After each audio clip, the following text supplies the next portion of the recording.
Assalamualaikum warahmatullahi wabarakatuh. Bismillah, alhamdulillah, wassalatu wassalamu ala rasulillah wa ala alihi wa sahbihi wa man tabi'ahu wa mawalah amma ba'dah. Teman-teman yang dirahmati Allah subhanahu wa ta'ala, alhamdulillah pada malam hari ini kita masih bisa kembali lagi bersama-sama mengkaji ilmu-ilmu yang terkait dengan Ramadan. Untuk malam hari ini insya Allah kita mau bahas tentang Lailatul Qadar. Di layar telah tampil salah satu kitab tafsir yang bernama Tafsir Munir, karya ulama kontemporer yang sama dengan kemarin ketika kita bahas tentang zakat. Hanya saja ketika kita bahas tentang zakat kemarin, beliau atau kitab yang kita kaji dari kitab beliau adalah kitab tentang fikih, yaitu fikih Al-Fiqhul Islam wa Adillatuh. Sedangkan sekarang yang kita kaji adalah kitab Tafsir Al-Munir, karya beliau juga, yaitu Syekh Wahbah Zuhaili. Kenapa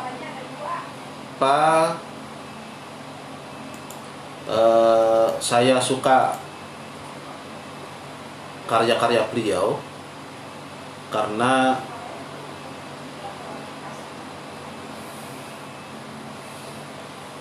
satu, beliau ini orangnya moderat. Kedua, kalau kita membahas atau mengkaji karya ulama kontemporer, insya Allah lebih update. Apalagi yang kita bahas sekarang tentang Lailatul Qadar, yang mana kebanyakan ulama nanti akan ikut pendapat yang yaitu Lailatul Qadar selalu berubah setiap tahunnya. Bismillahirrahmanirrahim. Surah Al-Qadr. Surat Al-Qadar ini ada di jilid ke-15 halaman 720.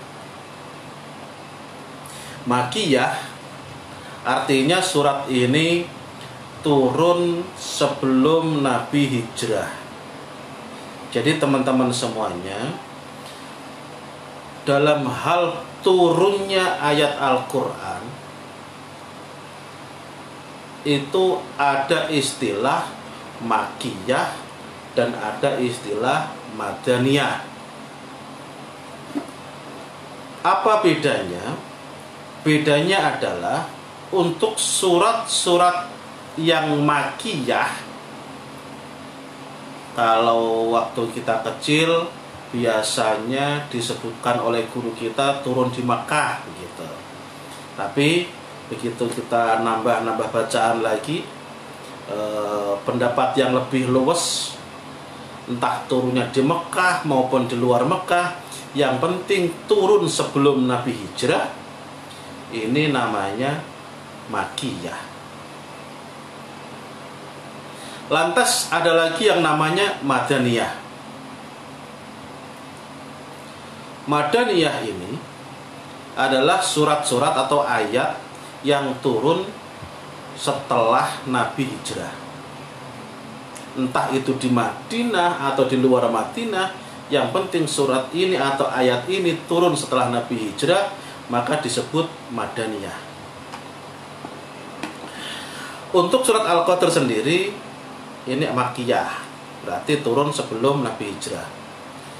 Biasanya ini teman-teman semuanya, surat yang Makiyah yang turun sebelum Nabi hijrah itu sekitar juz 16 ke belakang. Jadi 16, 17, 18 terus sampai 30 itu rata-rata turun sebelum Nabi hijrah.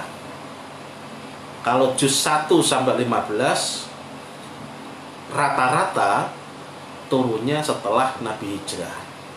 Makanya di situ ada perbedaan. Rata-rata yang juz 1 sampai 15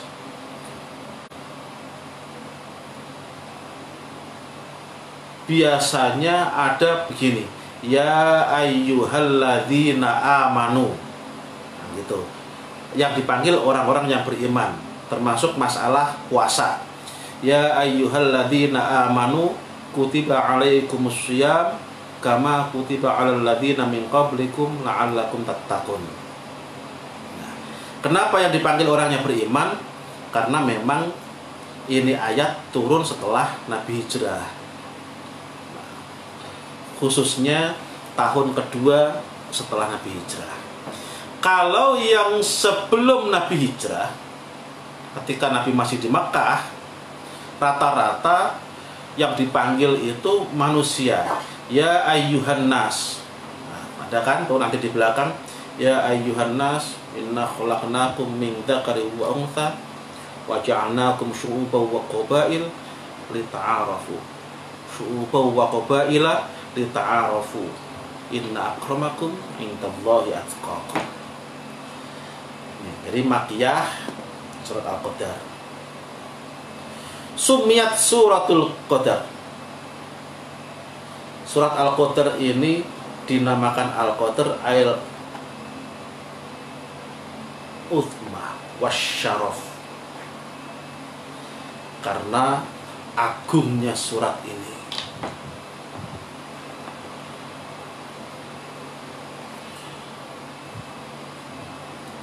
Faqala subhanahu wa ta'ala, maksudnya inna anzalnahu fi lailatul qadr, ay fi lailatin azimatil qadr wasyaraf. Sesungguhnya telah aku turunkan Al-Quran fi lailatul qadr, di dalam malam Lailatul Qadar, atau pada malam Lailatul Qadar. Kita langsung ke bawah.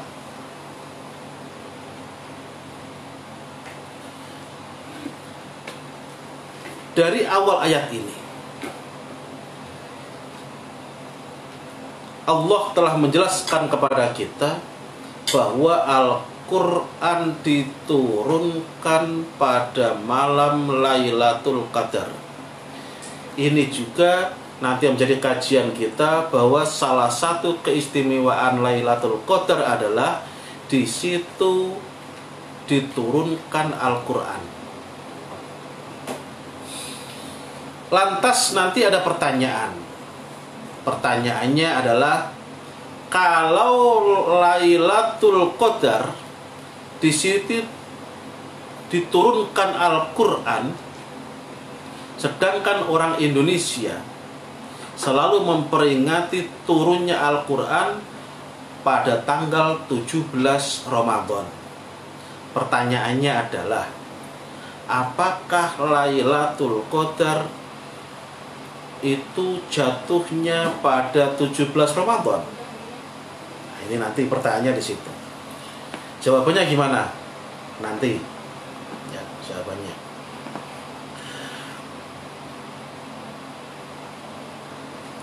Makna nuzulil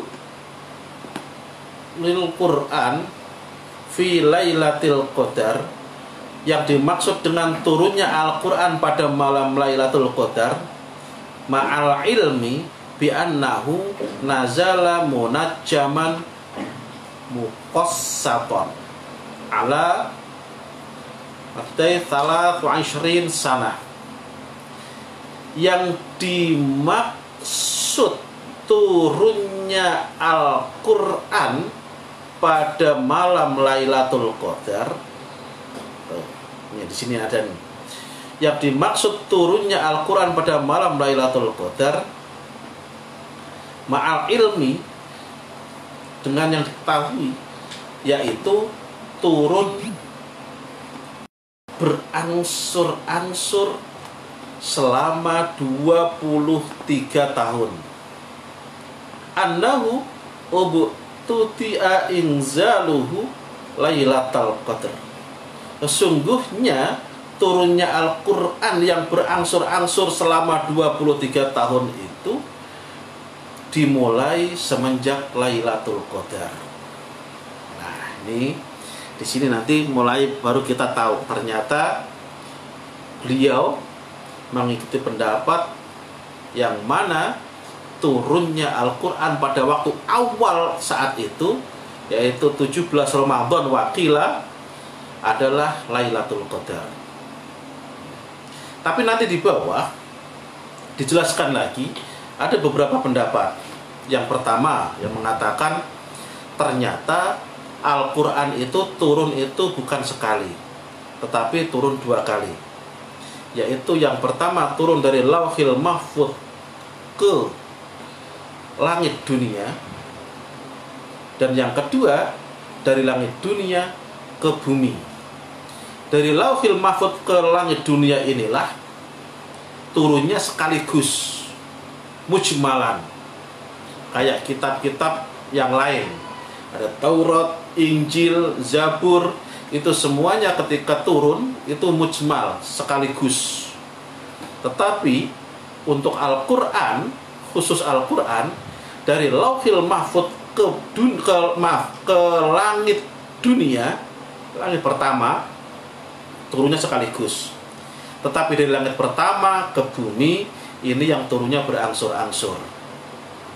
Nah, dari Lauhil Mahfuz ke langit yang pertama ini, para ulama sepakat itulah yang turunnya pada malam Lailatul Qadar. Adapun dari langit dunia ke bumi yang turun berangsur-angsur, kenapa kok turun berangsur-angsur? Kata beberapa ulama, satu, untuk menyesuaikan dengan kebutuhan. Jadi ada peristiwa apa, disitulah sebagian Al-Quran diturunkan. Kadang 1 ayat, kadang 1 surat. Nah, beda-beda tergantung kebutuhannya atau situasinya seperti apa. Nah, dari langit bumi ke bumi, inilah yang berangsur-angsur ini. Ada lagi beberapa pendapat. Pendapat yang pertama mengatakan 17 Ramadan yang biasa kita pakai di Indonesia. Ada lagi yang mengatakan tanggal 24 Ramadan. Nah, ini ditulis oleh Al-Imam Ibnu Katsir di dalam beberapa kitabnya. Di dalam tafsirnya ada, di dalam Fadhailul Quran ada, di dalam Bidayah juga ada. Antiknya lagi, teman-teman semuanya, ada seorang penulis ahli sejarah namanya Mubarakfuri. Ini yang beliau pernah menulis sejarah Nabi. Ini juga ulama kontemporer, ulama modern, mendapat penghargaan dunia dari tulisan beliau itu.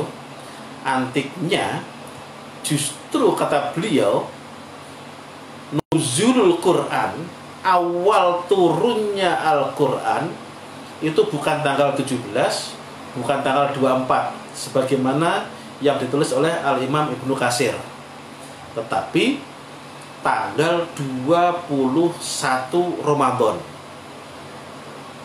Saya ulangi lagi, kata Syekh Mubarakfuri, Al-Quran turun pertama kali kepada Nabi itu bukan tanggal 17, bukan tanggal 24, tetapi tanggal 21 Ramadan. Nah, ini malam ini berarti nih.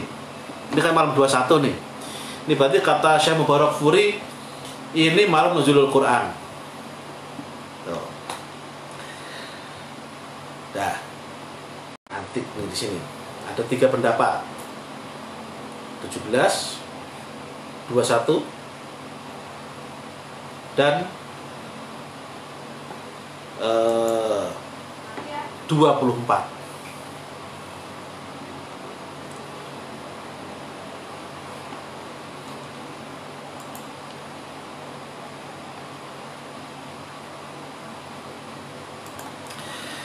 Kita lanjutkan, teman-teman yang dirahmati Allah Subhanahu wa taala.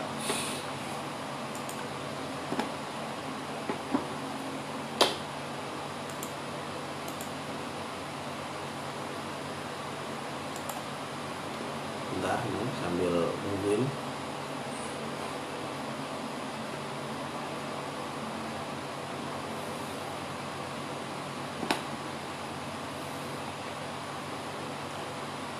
Inna anzalnahu fi lailatul qadar.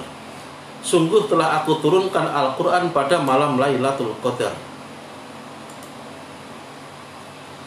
Wa ma adraka ma Lailatul Qadar. Tahukah kalian apakah itu Lailatul Qadar?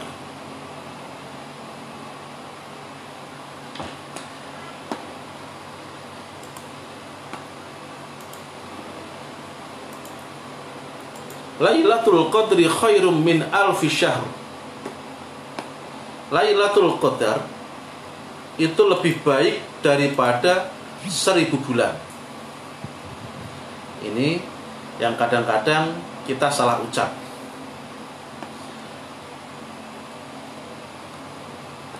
Khairun min alfi syahr, lebih baik daripada 1000 bulan. Sedangkan kita sering mengucapkan malam 1000 bulan. Salah. Yang paling benar adalah lebih baik daripada 1000 bulan. Nih.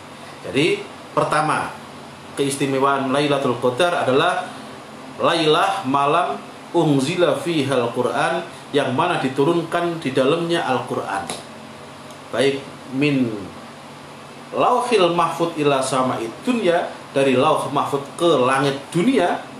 Dan ulama yang kedua, pendapat ulama yang kedua, dari langit dunia ke bumi pun waktu awal itu turunnya, yaitu pun bertepatan dengan Lailatul Qadar.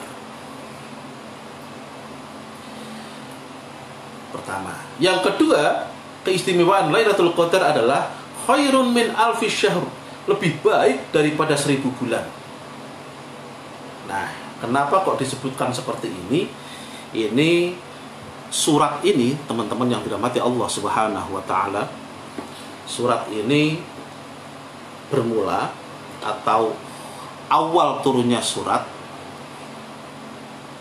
adalah suatu ketika Nabi menceritakan bahwa ada salah seorang dari kaum Bani Israel itu kalau siang mengangkat senjata untuk perang fisabilillah selama 1000 bulan. Lantas para sahabat, duhai, enaknya mereka bisa beribadah 1000 bulan. Usia mereka panjang-panjang, sedangkan usia kita pendek-pendek. Bagaimana caranya kita bisa beribadah seperti mereka? Lantas turunlah ayat ini. Inna anzalnahu fi lailatul qadr. Wa ma adraka ma lailatul qadr. Lailatul qadri khairun min alfi syahr.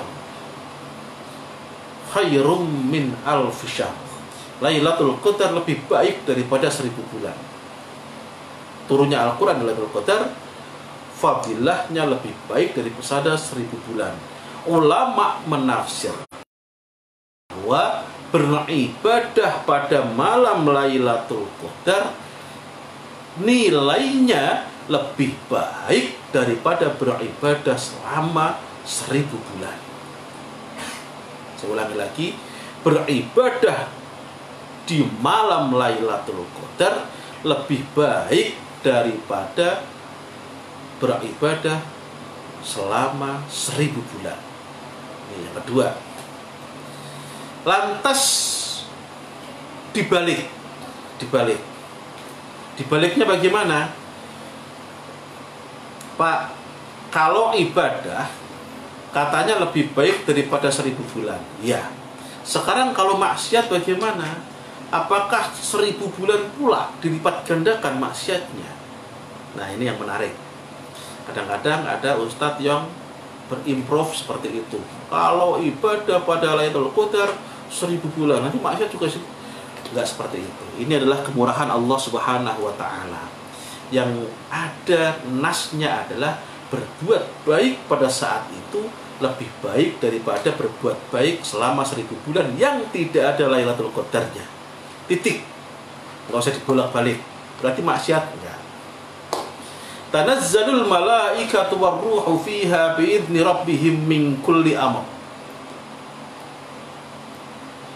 Pada malam Lailatul Qadar tanazzalul malaikah, malaikat-malaikat pada turun ke bumi. Di dalam tafsir ini disebutkan pula bahwa para malaikat-malaikat yang ada di atas langit dan di atas pun ikut turun ke bumi. Yang biasanya nggak turun, mereka ikut turun. Warruhu fiha. Ingat, ar-ruh ini siapa? Mufassir mengatakan ar-ruh adalah malaikat Jibril. Lah, bukankah sama malaikat juga? Kenapa kok disebutkan dua kali? Karena malaikat sudah pada turun. Tanazzalul malaikat saat malam Lailatul Qadar. Saya ulangi lagi, madhab Ahmad bin Hambal hingga saat ini masih eksis di Arab. Maka jangan heran ketika malam 27 Ramadan, kalau kita nonton live atau kita langsung ada di sana, Masjidil Haram, subhanallah, melebihi orang haji yang ada di sana. Kenapa? Karena mereka rata-rata mengikuti madhab Ahmad bin Hambal, ada yang mengikuti madhab Maliki, dan meyakini bahwa malam 27 Ramadan adalah malam terjadinya atau saat itulah malam Lailatul Qadar. Pendapat yang kedua, yaitu yang mengatakan bahwa malam Lailatul Qadar sepanjang Ramadan. Ada di salah satu malam yang pasti antara tanggal 1 sampai akhir Ramadan. Tanggal berapa itu? Wallahu a'lam. Yang pasti antara tanggal 1 sampai akhir Ramadan, disitulah ada Lailatul Qadar.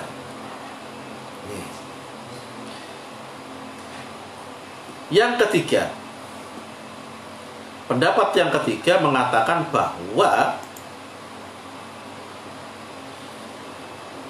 Lailatul Qadar ada di 10 akhir Ramadan.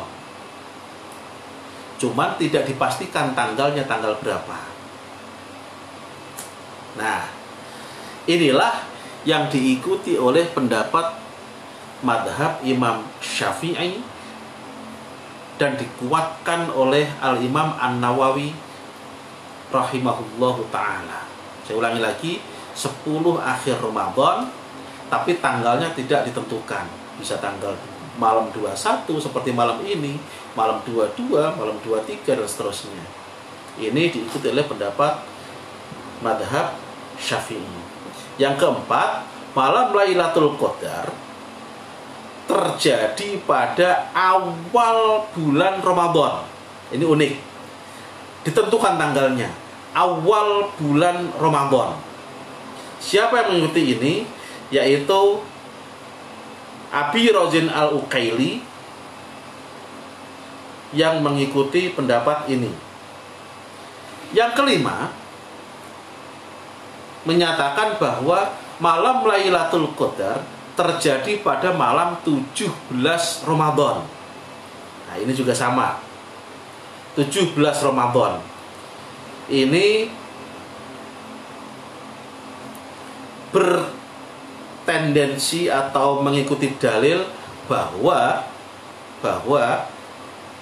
turunnya Al-Quran itu 17 Ramadan, bagaimana yang ada di sejarah. Maka dari situ beliau menetapkan, oh berarti Lailatul Qadar itu 17 Ramadan. Pendapat yang keenam, ini antik nih, pendapat yang keenam ini mengatakan bahwa diperkirakan malam Lailatul Qadar itu jatuh pada 10 malam yang tengah, yaitu sekitar tanggal 11 sampai 20 Ramadan. Pasnya tanggal berapa? Wallahu a'lam. Wallahu a'lam.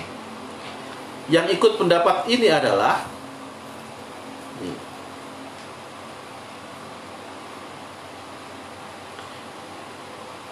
Utsman bin Abil As dan Al-Hasan Al-Basri.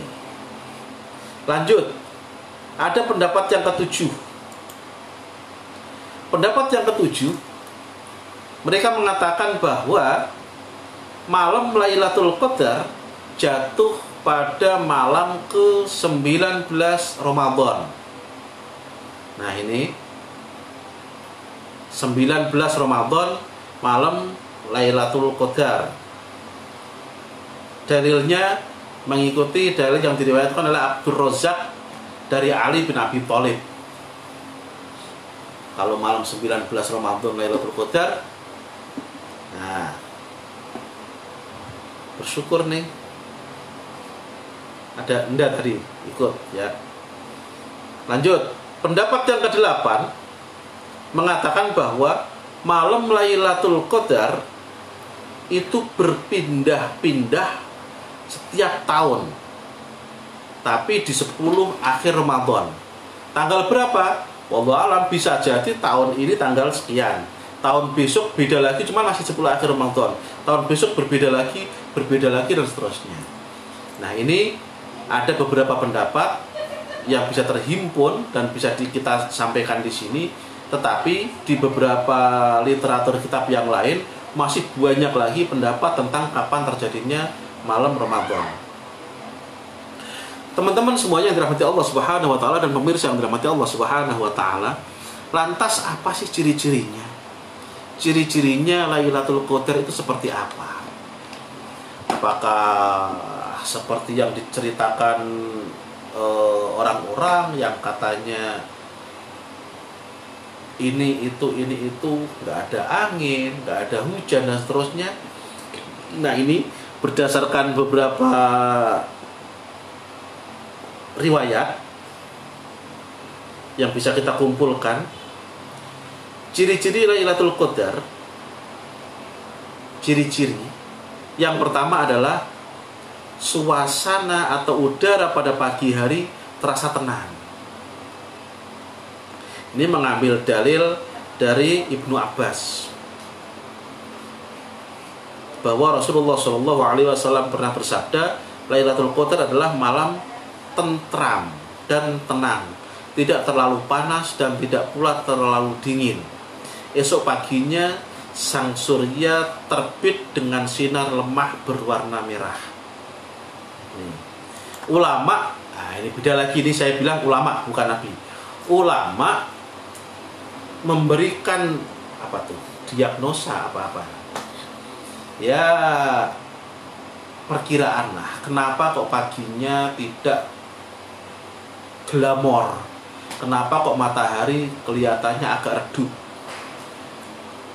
Dikisahkan mereka mengatakan bahwa karena tertutup semalamnya tadi oleh aura malaikat-malaikat yang sebegitu banyaknya yang turun ke bumi. Nah, ini pendapat ulama, bukan hadis. Ciri-ciri yang kedua adalah, nah ini saya ulangi lagi, yang pertama udara dan suasana pagi yang tenang. Tadi yang kedua adalah cahaya mentari redup. Inna syamsa tatlu'u yawma idzin la syu'a'a laha. Matahari, sungguh matahari pada saat itu, pada saat ini muncul tanpa ada semburat atau bias yang menyilaukan, tidak silau, cahaya mentari redup. Ciri-ciri yang ketiga, terkadang terbawa ke dalam mimpi. Ini para sahabat dulu kadang kalau Lailatul Qadar itu mereka dimimpiin bahwa malam ini Lailatul Qadar, itu terkadang mimpi. Yang keempat, bulan nampak separuh bulatan, nggak full. Nah, inilah yang menguatkan bahwa Lailatul Qadar itu terjadinya agak-agak akhir. Kenapa? Bulan tampaknya separuh, bukan full. Kalau full tengah bulan. Yang kelima, malam dengan ciri-ciri tertentu, yaitu tidak ada awan, tidak panas, tidak dingin, malamnya terang, nggak hujan, nggak ada angin yang kencang, dan pada malam hari itu tidak ada meteor jatuh. Apa tuh? Kalau orang kampung namanya bintang jatuh ya, bintang jatuh. Kenapa kok nggak ada? Karena bintang jatuh di dalam beberapa tafsir dikatakan itu adalah setan yang dihantam oleh malaikat dengan bintang. Berarti pada saat itu tidak ada tidak ada setan yang naik ke langit. Yang keenam, ciri-ciri Lailatul Qadar adalah lezatnya ibadah. Pada saat itu, pada malam hari itu, ibadah terasa sangat lezat. Inilah beberapa ciri-ciri yang bisa kita kumpulkan. Adapun untuk ciri-ciri yang lain mungkin ada, cuman kita belum mendapatkan dalilnya, jadi kita nggak berani untuk menyampaikannya di sini. Untuk itu saya ulangi lagi, teman-teman yang dirahmati Allah Subhanahu wa taala, pemirsa yang dirahmati Allah Subhanahu wa taala, malam Lailatul Qadar adalah malam yang sangat-sangat luar biasa. Kenapa? Pertama, pada saat itu malam diturunkan Al-Qur'an. Yang kedua, khairun min alfi syahr, lebih baik daripada 1000 bulan yang tidak ada Lailatul Qadarnya. Yang ketiga, tanazzalul malaikatu warruhu fiha biidzni rabbihim min kulli amr. Malam itu dinamakan malam Lailatul Qadar. Kenapa? Karena pada malam hari itu ditentukan ketentuan-ketentuan manusia untuk setahun ke depan. Ditentukan ketentuan kita untuk setahun ke depan. Maka wajar pada saat itu kita dianjurkan untuk banyak-banyak berdoa kepada Allah Subhanahu wa taala. Tanazzalul malaikatu warruhu fiha biidzni rabbihim min kulli amr, dan para malaikat pun turun pada saat itu. Di dalam tafsir disebutkan kenapa mereka turun, selain memberikan salam kepada para orang-orang mukmin, mereka juga mengaminkan doa-doa orang mukmin. Coba bayangkan kapan lagi kita diaminkan sebegitu banyak para malaikat, bahkan malaikat Jibril sebagai pemimpin malaikat pun ikut turun ke bumi mengaminkan doa-doa kita pada saat malam itu. Salamun hiya hatta matla'il fajr, yang mana pada malam hari itu pun para malaikat memberikan salam kepada kita. Jangan sampai ketika kita diberikan salam oleh para malaikat, kita dalam keadaan tidur. Nah, ini sayangnya di sini. Hatta matla'il fajr, hingga fajar menyingsing. Bukan hanya sejam 2 jam, tetapi sampai fajar. Teman-teman pemirsa yang dirahmati Allah Subhanahu wa taala, mungkin untuk Lailatul Qadar sampai di sini dulu. Kalau ada pertanyaan silahkan di sesi berikutnya. Untuk yang online, di ngaji online, saya akhirkan sampai di sini. Kalau ada pertanyaan yang di ngaji online Facebook, silahkan untuk bertanya di kolom komentar. Terima kasih. Wallahu a'lam bishawab. Wassalamualaikum warahmatullahi wabarakatuh.